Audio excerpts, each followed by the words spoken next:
So I used to be a big fan of Mitch Hedberg, and one of my favorite sayings used to be, "Get your priorities crooked." Well, in today's society, today's standard, in order to get your priorities crooked, it's to get your priorities straight. My priorities lie God first, then wife, then son. Now the thing is, that's the order of things. That's the way it should be done. That's the way you should be counting your blessings.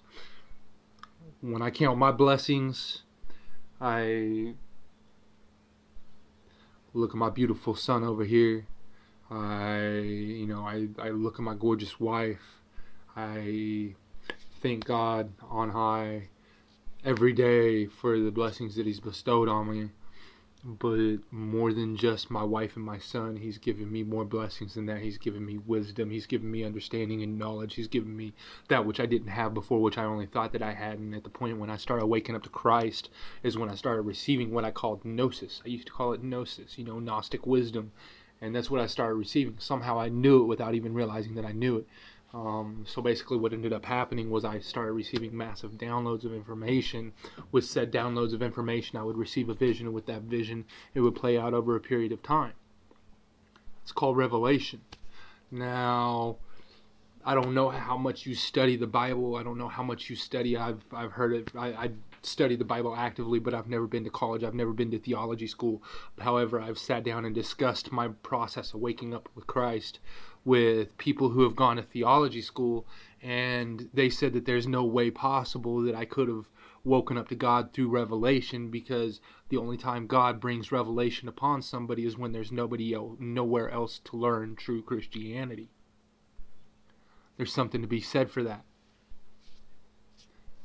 Are you getting your priorities crooked, or are you trying to get your priorities straight? Because if you're getting your priorities straight by society standard, you're following Sunday school Christianity, you're following the great falling away, the mass group of people who are stepping away from God. And what most Christians don't understand is that the majority of Christians today are deceived.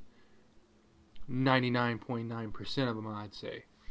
There's very few in the world who have true faith in God. I'm not saying that people don't have faith. I'm not saying that people aren't saved. I'm saying that people aren't walking in the manner which we're called to walk. I know that because, even with the wealth of knowledge and wisdom and understanding that I've been giving, I'm not walking the way I'm supposed to walk. But I'm saved by grace. You're saved by grace. We're all saved by grace. But are you really saved? You go to Sunday school, you profess your faith, you go out and hand out pamphlets, you go out and try to evangelize, but are you doing it right? Because if you aren't doing it right, it doesn't count. It's all fine and dandy, but if you aren't doing it right, you aren't doing it right. Now the thing is, I woke up by revelation. God taught me directly. You know what I'm saying? It took me accepting Christ, feeling the compelling effect that Christ had on me physically, mentally, emotionally, and that moved me, that compelled me, and I got on my knees and I said, "Papa, teach me your faith." I said, I want this unwashed by man, because everything that man has done to try to lead me to Christ has done nothing but push me away.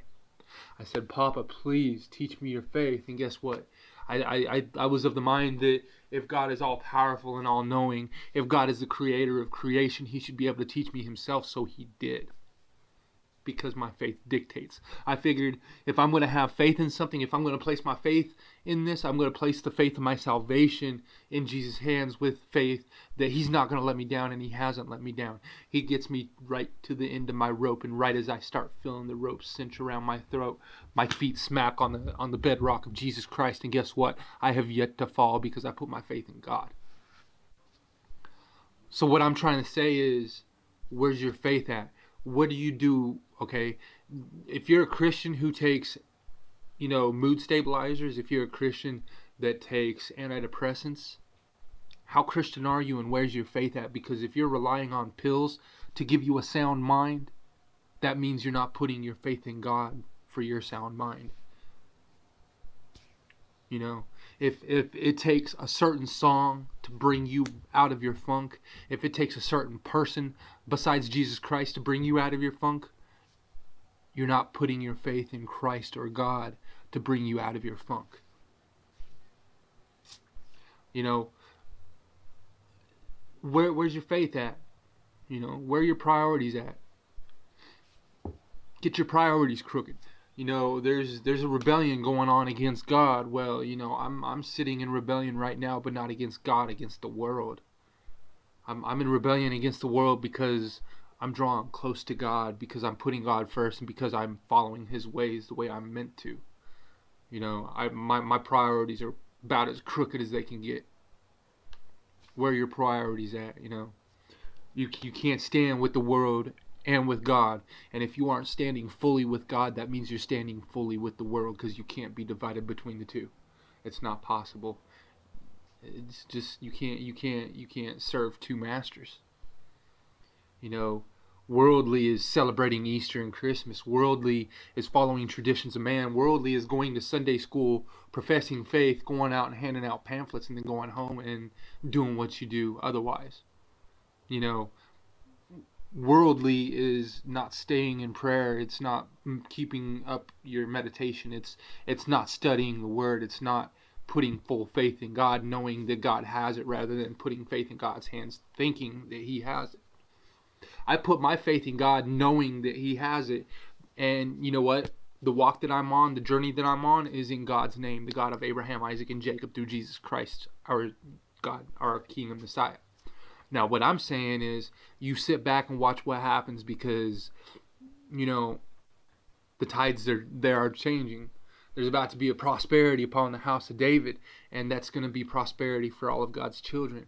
Now, the thing is, are you one of God's children?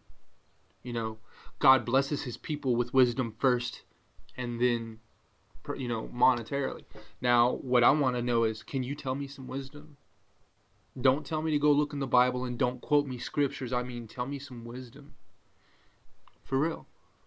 You know, wisdom is given from above. True wisdom, not worldly wisdom. You can't rely on worldly wisdom, because if you rely on godly wisdom, then that's all the more that you're able to draw close to the Lord, because only with wisdom are you able to draw close to the Lord. You know, the spirit of wisdom comes upon you, and it gives you a deeper understanding and knowledge of how you're supposed to approach the throne of grace. Now, as a Christian, I'm sure you can quote me scriptures. I'm sure you can tell me all sorts about the Bible, but tell me something spiritual about Christianity.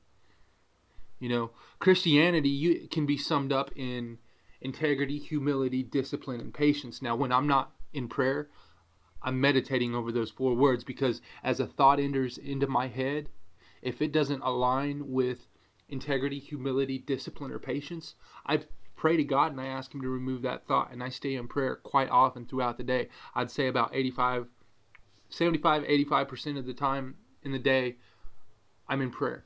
When I'm not, I'm meditating on those 4 words. And when I'm not meditating on those 4 words, it's because I'm completely silent in my mind, because my thoughts don't beat me down, because I don't get bombarded by my demons, because I'm not succumbing to the ones holding a pitchfork at me saying, oh, succumb to me. Well, guess what? I'm not scared, because I have Jesus Christ, my King and Messiah, on my side, in my heart, and I'm not scared. I stand on mine. I'm ready to die for mine. Are you ready to die for yours? And if you aren't, why not? If somebody puts a gun to your head right now and says, confirm or you know, renounce Christ or else, what are you going to do? If that situation would scare you, you've got reason to be concerned, because that means you don't have Christ in your heart. You don't have faith in Christ, and only through faith in Christ are you saved. I stand on mine. This is my face. I go by Testify. My real name is Jason Brierly. I live in Newton, Kansas, and what I'm saying is that I've got a mouthpiece. I'm ready to talk, and I'm ready to teach and spread the wisdom that I've been given.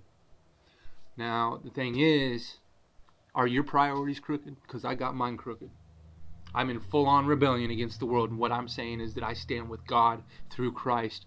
There is a hedge of protection that I know is impenetrable, because my faith in Christ, because my faith in God. And what I'm saying is that it's time to get your priorities crooked. I'm Testify New Jerusalem Ministry. Have a good